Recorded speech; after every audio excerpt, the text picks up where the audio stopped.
چوارەمین کۆنگرەی یەکێتی نیشتیمانی کوردستان کاتژمێر 11/12/2019 دەستی پێکرد و دەستەیەک لە دادوەرانی سەرۆکایەتی دادگای تۆهێڵچوونەوەی ناوچەی سلێمانی کە پێک هات بوون لە دادوەران بەڕێزان کامەران حەسەن فەرەج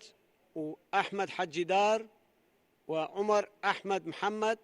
و ئاوات عومەر قادر بە مەبەستی سەرپەرشتیکردنی هەڵبژاردننی 121 ئەندامی ئەنجومەنی گشتی یەکێتی نیشتیمانی کوردستان. لە کۆتایی کۆنگرەدا پرۆسەی دەنگدان لەژێر سەرپەرشتی لیژنەکەمان دەستی پێکرد و دوای دەنگدانی ئەندامانی کۆنگرەی چوارەم بۆ بەربژێرەکان پرۆسەکە بە سەرکەوتووی کۆتایی پێهات و دەست کرا بە هەژمارکردن و جیاکردنەوەی دەنگەکان بە پێی سنووری بازنەکانی هەر مەڵبەندێک.